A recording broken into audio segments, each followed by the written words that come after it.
Hi, I'm Greg Euland with Reynolds & Reynolds, and this is Connected. Today's a fun episode. I get to sit down with Don Graff, who's the owner of Don Graff Automotive Advisors. Don has a long and storied history in automotive retail, so I'm excited for this conversation.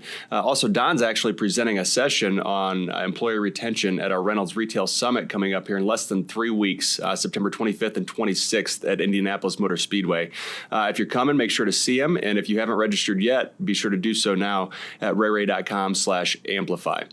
So Don, thanks so much for sitting down and talking. I really appreciate it. But if you don't mind, could we maybe start, if you could just give a little bit of your background? I know you've been all over the place, working in stores, working with stores. So tell us a little bit about you, your past, and kind of what you do now. Oh, I've been very fortunate in my past. I've had some good mentors. I was working in a Mercedes store a long time ago, and they mentored me to go to NADA Dealer Academy. Unfortunately for me, while I was going through the Dealer Academy, someone offered them too much money, and they sold the dealership while I was there. And that started my journey into consulting. I got lucky again, and I landed with the Maritz Corporation and J.D. Powers. At J.D. Powers, they taught me in 2 weeks, bell to bell, how to run classrooms and get the most out of cross-functional teams. I started my career, I guess, for about 6 years. I'd get on a plane on a Sunday and come back on a Thursday and be in various dealerships all over the country, helping them get to be more successful and build teams and solve problems. Then I came back into retail. I ran a couple of stores. I ran a Chrysler store for a while. Then I got lucky and I ran Boston Toyota for a while. A dealer sold the dealership to Herb Chambers Group. And then I came back to New Jersey and I landed with the Prestige organization. And prior to that, I was doing a whole lot of recruiting for various organizations. And my company underwent a couple different metamorphoses, and that's kind of when I met Flavio Panera, who was with the Reynolds Corporation. In fact, I recruited Flavio into the business. Really? That's how we met.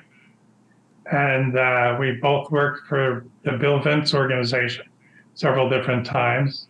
I worked with Bill Vince, Honda. I worked with his son in the Phillipsburg organization. Then later in life, I worked for his son-in-law at the Open Road Group as their e-commerce director for their import for BMW stores, a mini store, and their Audi store. And prior to that, I was working with a Lexus store, and Flavio calls me one day and says he needed to get out of the organization he was with. So I arranged for him to get an interview over there.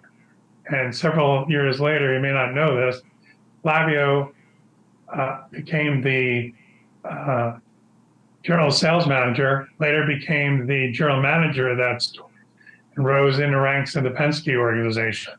And later on went to work with the Reynolds & Reynolds organization. He's a very, very competent and well-rounded person. Yep, 100% agree. 100% agree. No, great experience on that front. Interesting fact, you may or may not know this about Flavio. You mentioned a well-rounded person. He's actually a beekeeper. Did you know that? It's fascinating to me. Every time I think of him, it just blows my mind that he's a beekeeper. That's interesting. Yeah, definitely. No, thanks for sharing that. I really appreciate it. And Don, so you mentioned kind of bouncing around mostly in the Northeast, but now you're in Southwest Florida. Yeah. And I'm curious, what that transition was like, why you decided to head south, and maybe when you decided to head south, because there's pros and cons, obviously. Well, I decided, my wife really wanted to move. She was with Macy's Corporation for 30 years in various management positions. She gets up at 4 o'clock in the morning, and she was getting home at 9 o'clock at night. She had 25 stores. So it's very similar to being a road guy in the car business. Then it came time for her to retire. We looked at places to go, like Southwest Florida.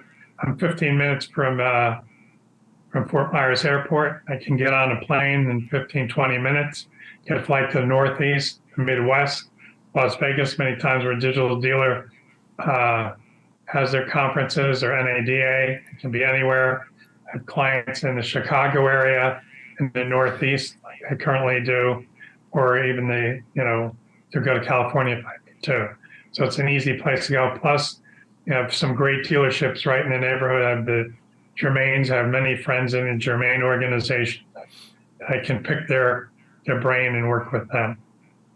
No, that's great. That's great, and glad you were able to make it work. And it sounds like a lot of logic and research went into it. So it's fantastic. Well, Don, I want to dive in. Obviously you are. I'd probably say an expert on team building and culture and retention. So I want to dig into that with you a little bit, if you don't mind, and maybe start with your philosophy. And when you go into a store, obviously you have a lot to learn in every situation. Well, maybe that's not obvious, but I assume you go in and probably observe and learn and have some conversations, and then from there, you're going to guide people and lead people. But maybe you could start with your underlying, I guess, philosophy that you try to help people get to. Well, when you first come into the store, you need to spend some time assessing what's going on and what the reasons are that they're bringing you into the store, because they aren't always apparent. You have to find what the underlying reasons are. There may be some conflicts. You want to find out why there may be high turnover, or why the family isn't getting along. Many times, the father has sometimes. I shouldn't say many times. Sometimes I'm brought in because the father has passed away in the last several years, and the siblings are at issue on how to run the dealership or the dealerships. And I'm brought in either by the controller or one of the family members to see if I can sort things out. So we start with an assessment. I see what's going on, and inevitably some of them have their favorite vendors, and we find that there's sometimes vendor overlap. So I can often save them money and headaches by sorting through what's going on with their vendors and who is giving them the best bang for the buck, and where the issues are, where many of their issues are underlying, especially in personnel, and where they need to grow and where they may need to cut back. That's where I would start. We start in the personnel department, and we look to see who's been there the longest and why they have been successful in their job. And we find that, and then we look in other departments. We see where there's been turnover. We start to dive deep and see why those issues are occurring. And once we service some of those, what we would call root causes, I learned that in merits. There's always two points of view.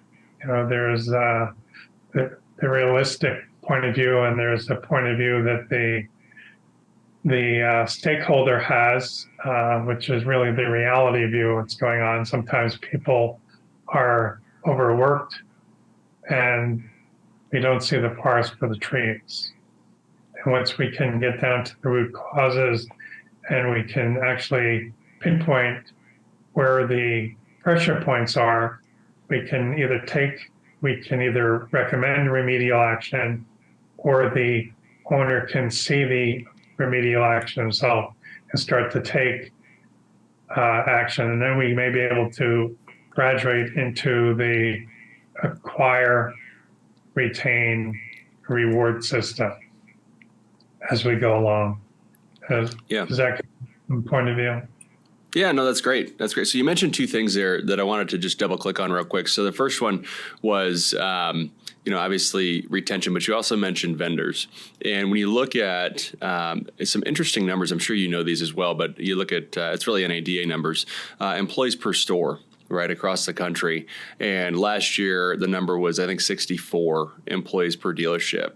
And that's almost the highest it's ever been, right? So you go back to 2006, 2007, we were in the 60s, not quite as high as we are now. And then, recession hits 2008, 2009, we dropped down well into the 50s, pretty significant decrease in workforce. And, we've had some blips along the way, but we're still back to a point where it's almost the highest count that we've ever had per store. And then you also mention, vendors, and you think about why that employee count is so high. And there's various reasons, but one of them is certainly the fact that the dealership's grown and changed over the last decade or so, right? There's departments inside of a dealership that didn't exist 10, 5, even 3 years ago, right? Everybody's got an internet department. Everybody's got a BDC. They probably have two of them, one for sales, one for service. Everybody's got a digital marketing manager. The list goes on and on and on. And each of these departments, and you kind of articulated it, right? They operate in many ways in a silo, and they all find software to fix the problems that they develop over time.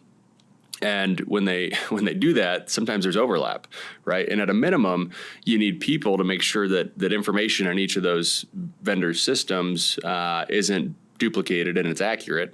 At a maximum, they're rekeying information, right, or duplicating information manually.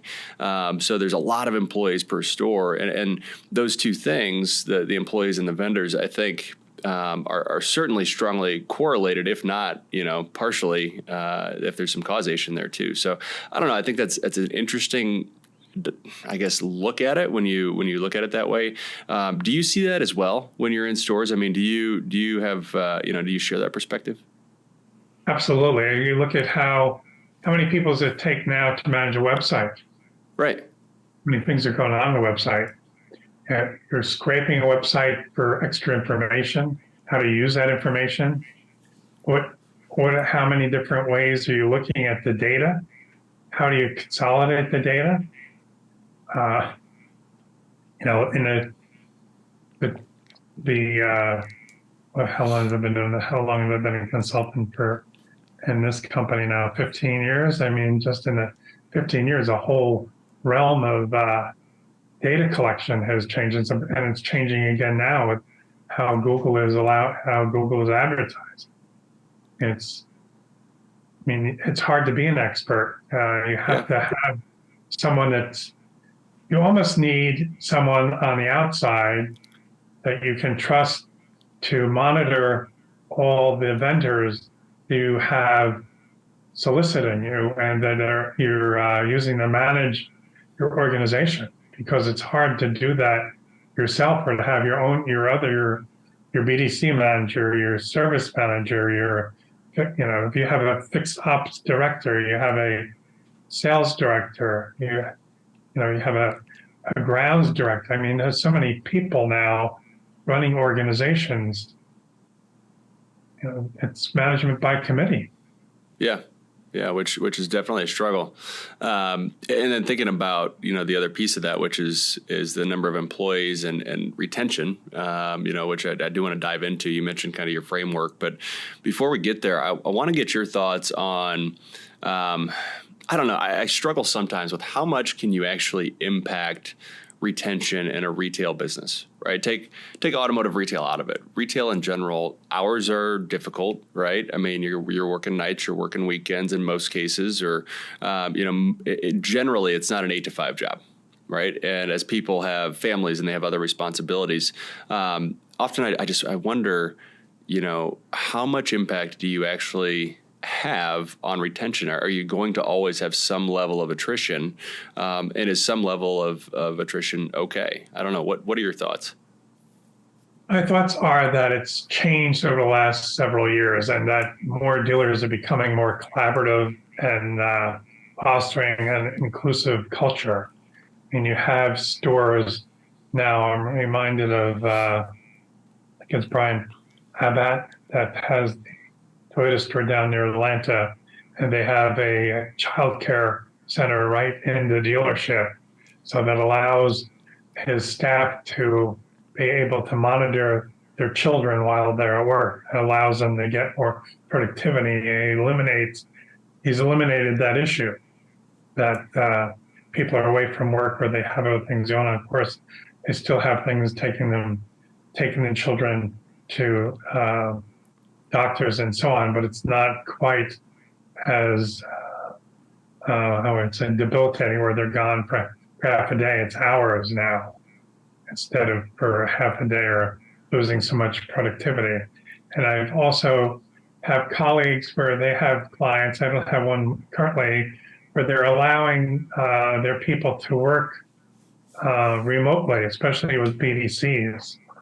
And they have ways to monitor them. HubSpot has a monitoring program. You can monitor a person constantly to see how productive they are away from the office. Yeah. We also have Yeah. generational thing. We people over 50 like me, no, we're used to being in the office. Right. And COVID bothered me. I'm used to having contact, mask or maskless, and working from home. I mean, I have a big blue screen over in the corner, have a circular light over there.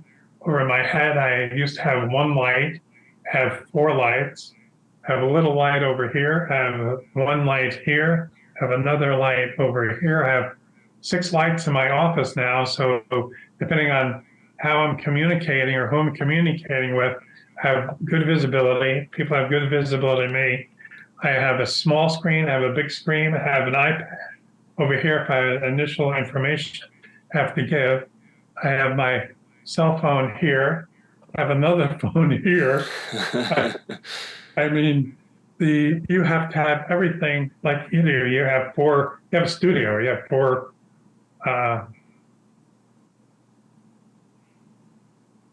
cameras, yeah. 4 cameras. Sorry, I'm losing my mind. No, you're right. All the video equipment, and the dealerships have to do the same thing. It's a question of being so flexible. When I came into the business, it was 3 bell to bells. Work 3, 9, 10 nights a week. You wanted to make money. But then also at that time, I had a salary, I had a demo, and by the time I was selling Mercedes, they were giving me, I had a free Mercedes to drive. Who does that now? Right. In my environment in the Mercedes store, those are the days they still were, they were in income tax. He set up a fund for me where I had a perpetual draw. I wasn't collecting my complete salary and bonus every month. I was on a draw. Who does that anymore? Right. Now you're trying to do that again. But I had people, we did pick up and delivery. We took customers to the train station. You went to lunch with customers. That's what you have to get back to. It's a relationship business. Yeah. It's the same thing inside the dealership. You have to know your people. When I ran a store, I gave out bonuses just for being friendly to the customers. If I caught you doing something special with your customer, I made sure you got some kind of bonus or recognition.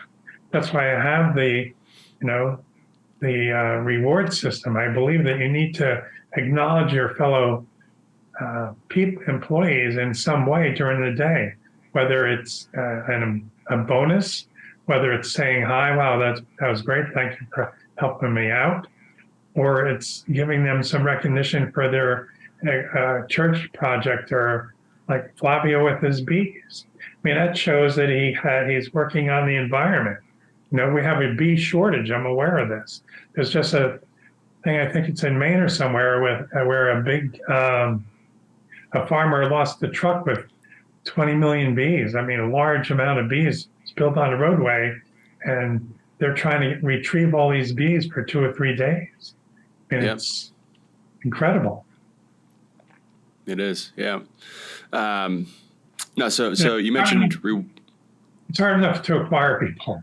Look at how we're acquiring people. In my talk, I'm talking about, I have a colleague that's been advertising for 5 years in social media, using Facebook and using LinkedIn and using Instagram to get people. She's a dealing to be a creep that runs funny ads. Like, if you're not happy, and she has a tech with a tool in his hand, and it's like a broken hammer.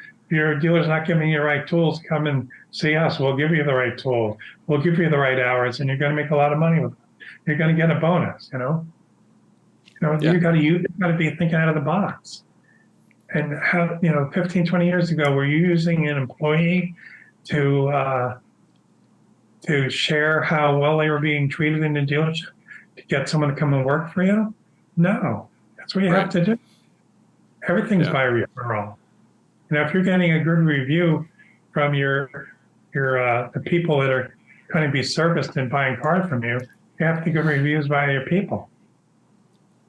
So how do you do that? How do you go about, and what's the appropriate way to do that? Is that, you ask them to, post on Facebook, or, that's where I think the execution is probably where it falls apart for a lot of folks, because, the idea of, okay, ask your employees to refer others. But sometimes that works, sometimes it doesn't, right? Sometimes it's the right person for your company. Sometimes it's not. The roles vary, right? So obviously you'd rather have people coming in than not. So, the more applicants you get, the better. But what is the appropriate way to ask someone to refer their friends, to refer their family, or simply to share on social media? Is there also a reward for that, right? Is there some sort of referral bonus? What's the best practice there? How do you appropriately ask your employees to have others join them? Many times there's a bonus situation, whether it's additional days off.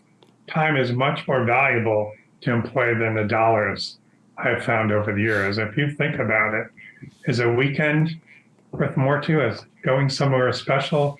Years ago when I was at the Toyota store, I offered an employee 3 days at Disney to achieve a certain goal rather than $500 or $1,000. And normally he would have achieved this goal in 60 or 90 days. He achieved this goal in 30 days. He blew people's minds. This got attention. Going to Disney World with 3 children, is not a cheap thing. Airfare, go down 3 days. It's not so expensive for a big dealership that's, making millions of dollars. What's the big deal? And look at the return on investment and the publicity. This is a big deal for the store. It's a small thing to do for someone. Yeah. How does that impact? So before we started recording, you were talking about, generational differences. So I'm curious your thoughts on, when you reward someone like that in that way, right? So your top performer gets a trip to Disney with their family. At some point, does everyone else in the store feel that they should receive some sort of reward also? How do you balance that? Because obviously retention is important. Retention of great people is more important. But any given month or any given quarter, you're only going to have one top performer, right? There's only going to be one best. With today's employee base, does that have any negative impacts, right? Do you inadvertently discourage someone because they're not the one that's winning the trip? It's always the 1, 2, or 3 people that are rotating. No, I think you can tier. In fact, a friend of mine has a company called Culture Booster, and in his system, he allows the dealer or anyone to create the KPIs and a scorecard in such a way that recognition is on any level for virtually any positive activity that they generate, whether it generates income or it generates positivity, so that the employee is recognized and continues to do the work effectively so that it benefits the company. And so they're encouraged to continue to do well. You want to encourage the behavior. It doesn't necessarily have to be an economic reward. And you're always looking for your people to be involved in a community. I always encourage my people, whether it was in a department when I was fortunate enough to be at Flemington Car and Truck Country in the early 2000s. As e-commerce director, I had 14 stores.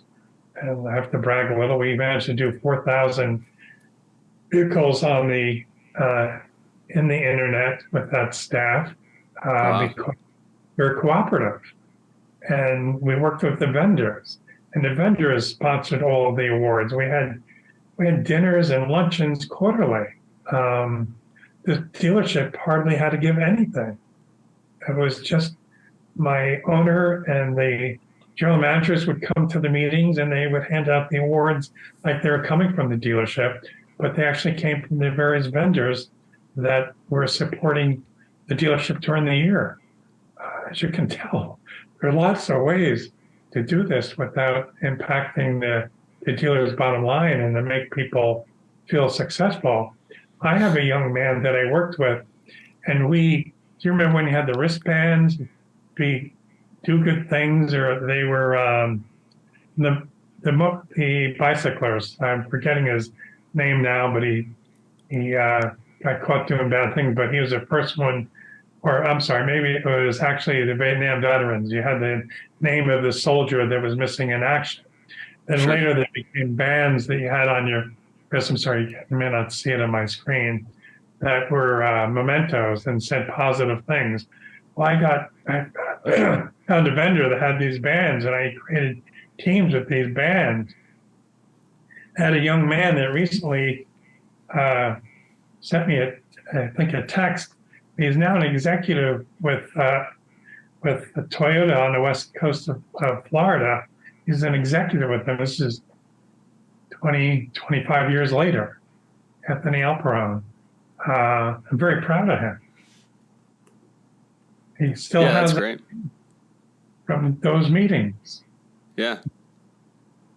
Who knew? No, it's yeah, no, that is interesting. And creating that team and that camaraderie and that common goal makes a difference. And that's maybe another way to look at it. Individual awards, like you mentioned, the Disney trip, are positives and great things and should be encouraged, but also team awards, right? And having a way for a team to succeed together, and the individuals that are a part of that team then be rewarded together. That's probably another effective way to create that loyalty and that camaraderie. Is that fair? Do you see that working? Yeah, we would send people on the trips. 4 or 5 people would go away for a weekend, on a retreat. Or, well, we were fortunate. It's like being in Southwest Florida. You can send people to the beach or whatever. But there we had the Poconos and south or the Jersey shore of the beach. Send someone to the beach inexpensively for a weekend. And you take what you have and you utilize it, and people come back and they talk about it the next meeting. It's a fist pump. Yeah. The positivity that you generate is incredible.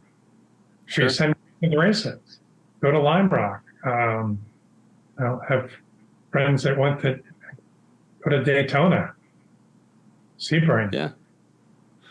Yeah, definitely. Do you think, Don, there's an appropriate level of attrition in employees? Is any turnover good? When I think about rewarding employees, and I go back to that thought of what if you're the person that doesn't win the award, right? What if you never win the award, and you end up frustrated, feel like you're not succeeding? Is that indicative of that person maybe not being in the right seat on the bus? Is that something where as a dealership, as an employer, you look at it and say, okay, this person's likely getting frustrated, and it probably starts with a conversation, but this person's likely getting frustrated. They're not necessarily succeeding or winning. So is there a different opportunity for them at the store? I don't know. What are your thoughts on that when someone maybe isn't performing at the highest level or the needed level? You don't necessarily want to lose them, or maybe you do. I don't know. What are your thoughts on that scenario? When you're looking at someone that's unhappy or not functioning at the highest level, and they're not negative, it's a little bit different. Sure. Negative people, I don't usually keep them. I wouldn't recommend keeping someone that has an attitude or they're what we would call high maintenance. There are other factors at work. Do everything you can to keep a good person.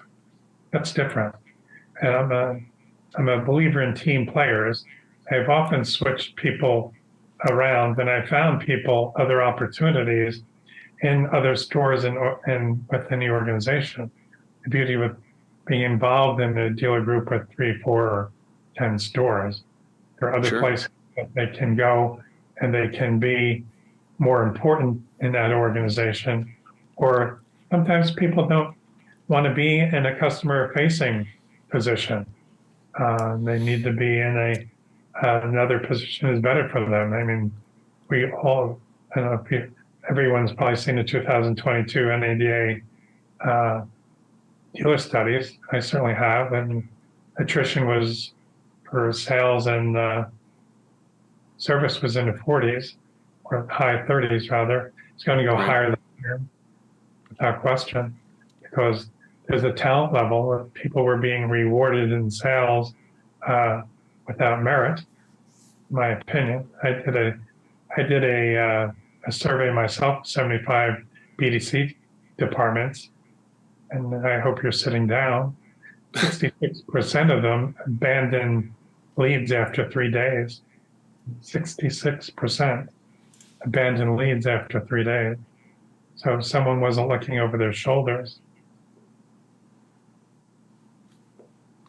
Yeah. That's a lot. So two-thirds if they don't get a call back or an email back or a response after 3 days, then that lead's gone. Gone. Regardless of cost, regardless of, and this is from East Coast, West Coast, all across the line. I don't care if it was a Kia dealer, I don't care if it was a Mercedes dealer, I don't care if it's a Chevy dealer. I tried them all. Yeah. Yeah. So how has that changed? And maybe more broadly, we can get into as well. How has the role of the BDC and the employee in the BDC call center, whatever you want to refer to it as, internet sales, there's lots of different language you can use, but how has that role, I guess, and maybe even that department changed over time? It kind of started, frankly, it started as a group that was doing the work that other salespeople didn't want to do or felt that they didn't have time to do. Right? Outbound calls, handling inbound calls. I want to sell. I want to work the lead. I want to have, the up on the floor. I'm going to work the deal. I'm going to sell the car. I don't necessarily want to make that person come in. Right? I want to get them when they're in here. So somebody else can do that. And maybe I'm off base, maybe tell me I'm wrong, but it kind of started there and it's evolved over the years and had different renditions. So I don't know, what are your thoughts? How do you see the role evolving and kind of where is it today? No, I think you're right. I think it did start there. And I think Reynolds was an innovator in the BDC world with reporting and analyzing it with, I believe it was Ralph Paglia, was doing a lot of reporting and working with Mercedes. And I was with the Mercedes store when some of that was coming out. I was working with Mercedes group that had a Mercedes store and going through the certification process and looking at some of the reporting. It was very, very intense, very, very interesting. And the person now that is coming into the BDC is much younger and has different communication skills than the person who was coming in 20 years ago. The person who was coming in 20 years ago had other communication skills. The one now has different phone skills. They grew up using just the phone, not necessarily using a keyboard and sitting at the desk all day to communicate with people. Well, technically, there is a keyboard on the phone, right? The whole thing, they're working with their thumbs. Yep. They weren't working, at a stationary place. They're used to being mobile. So it's a whole different dynamic. In fact, in the organization with now, I'm watching them, I assess them for 2 days, and it's very hard to get them to sit still. Very interesting. Yeah. They make 5, 10 calls, they're up, they're doing something, they come back, make 5, 10 calls. Or two of the older people in the room are sitting there, they'll do 3, 4 hours worth of stuff. Someone will get them a cup of coffee, whatever. They're not moving from their desk. Yeah. Very a different dynamic, and I'm observing it. I can see it going on. And you're right about the breakdown. Then I had in the 14, 15 stores I had when I was at Flemington, I had stores that took it, people that wanted to do the whole transaction. And they were capable of doing 15, 25 deals, soup to nuts, and having 30, 40 appointments in a month and still having more work to go and giving colleagues some of those appointments to the floor. And I had others that worked in a traditional environment, and we made appointments, and those appointments went to salespeople on the floor, and they were sold that way. So I've seen it done successfully both ways. I'm used to seeing it done both ways. And I prefer the person that is doing it and is dedicated to it, because they get to develop the skills so they can learn to write the text so that they're personalized better. Because I believe that's where the direction is. I think the statistic is 85% of people are opening or at least reading a text, where only 35% are answering the telephone and looking at an email. So you need all three. Then you have the other thing was that a visualized, or I'm sorry, a vocal text now, or animated text comes also the Fourth Avenue, which is some states it's not legal, so a little bit complicated. Yeah. Yeah. So, what do you see? I guess if we break it down a little bit from a dealer's perspective, what's typically more cost effective, right? So when you think about what you're spending per car sold, right? If you have a salesperson that handles everything start to finish, or you have a group of salespeople that just handle the customer when they're in, or maybe when the lead's turned over to them, and then you have a dedicated BDC.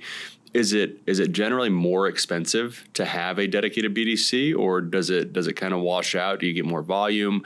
I guess what are, maybe look at it from a pros and cons perspective beyond just the skills, right? So yeah, you can develop the skills necessary and good communication skills when you're focused on just that role. But when you think about the output and the results, what do you typically see? Is there a higher output at a more cost-effective rate using a BDC than having kind of a single person responsible for that contact from origination, or even when they identify that prospect in the CRM, all the way through to turning them over to F&I? Well, if you're running it like a true BDC and you're doing some some marketing effort to the community and outreach as well, then it becomes a triple play.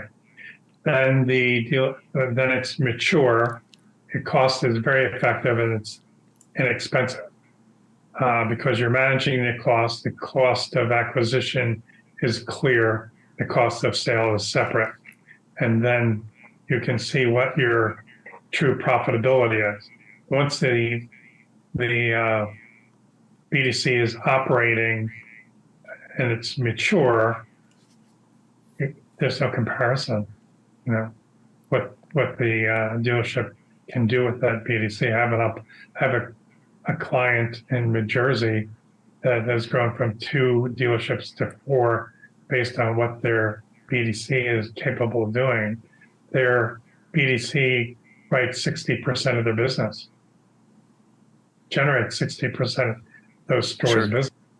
And the grosses coming out of generated out of the BDC are 10% higher than what's generated on the floor. This has become a machine. In fact, in the BDC environment, the BDC director manages the phone calls, the daily phone calls that the salespeople make. So in other words, I don't know if you can see my hand, but in the perimeter of the BDC office are desks with computers and phones, where every salesperson has to come and make an hour's worth of calls. And the BDC director monitors those calls and signs off on them every day. So they manage the productivity of the phone calls of the sales force, because his his productivity is so high in his department that it has carried over to the store's productivity and has Yeah. enabled them to grow so much that they've added two other dealerships and have become incredibly successful in that area. Yeah. Now, have you seen dealers that are executing well, like you're describing? Have you seen that being a stepping stone, like a career progression for somebody to go from the BDC into the into a sales rep role? Is that a logical next step? Is that a good way to retain employees? That. In this instance, the dealer is sending this individual to NADA Dealer Academy. He's a pathway for him to be Joe manager or dealer, one of the other dealer stores that he's acquiring, and then for his department manager to move into his role. So he sees it as a marketing manager role development in that department there, because that department used to manage 2 dealerships. Now it's supporting 5. Right. That's in 4 years. That's pretty dramatic. It is. Okay. One other thing I wanted to get your thoughts on, Don. You mentioned, communication channels and text and email and phone. I'm curious what impact you've seen chat and even taking it a step further, virtual retailing have on that BDC department and or sales department. What does that interaction do to the overall skill set? And you see different types of chat and VR being used, right? You have AI, artificial intelligence, answering some of it, but you also are going to need somebody to respond to chats at some point, right? And when you get into building a deal online and using virtual retailing tools, you need to get a salesperson engaged at some point. The customer, wants that interaction, and frankly needs it. The customer needs it, and so does the store. So I don't know, what have you seen those types of tools do, and what type of impact have they had on the skill sets needed? I've seen these chats for 10 years now, so I've seen them develop. And I've come to believe, and deep down my soul, that they have to be personal. You have to have a person retrieving the chat, engaging the chat for it to be effective. The artificial chat, some of them are still primitive, some of them have come a long way. In the end, if there isn't a person at the other end communicating, and they've become so sophisticated, you can send documents back and forth. If you have a person and you can actually do the transaction through the chat, some of the more sophisticated ones, you can do that in 15 minutes without the person coming into the showroom. But I don't believe you do it effectively with people trusting AI alone. Yeah.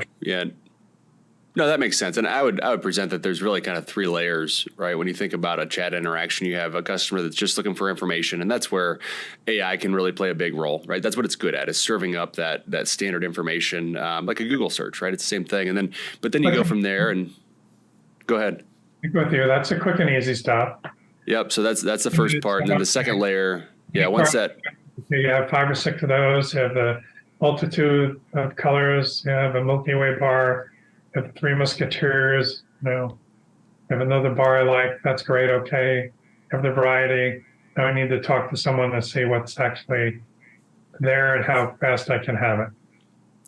Yep, I agree. And then you even mentioned, getting into sending documents. I mean, at that point, that's when, if you're gonna sell somebody a car, you want a person, building that deal. At the end of the day, the software can handle it, but you want to make sure it's right? If the consumer believes that they're buying a vehicle, you want them to be buying a vehicle. So, I agree with you. I think there's use cases, and when you look at it in kind of those 3 tiers, you can pretty easily define where that comes into play. But no, that's good insight, based off of your experience over the years for sure.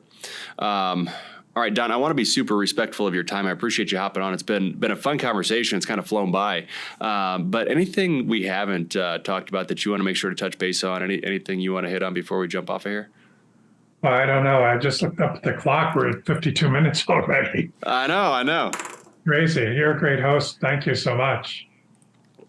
No, thank you. It's been really fun. You've done a great job. Obviously, a ton of experience and insight. Again, really looking forward to meeting you in person here in just a few weeks in Indianapolis. So can't wait to get that underway. But again, thank you so much for your time today, and look forward to talking again soon.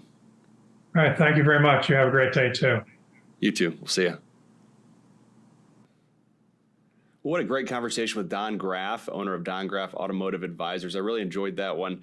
And looking forward, like I told Don, looking forward to meeting him in Indianapolis and hope to see you there as well for Reynolds Retail Summit, September 25th and 26th. Reminder, if you haven't registered yet, please do so at rayray.com/amplify. And before we hop off today, don't forget you can watch or listen to all episodes of Connected on YouTube, Apple, and Spotify podcasts. And make sure to hit subscribe so you're notified every other week when new episodes are released. Thanks so much, and we'll see you in 2 weeks.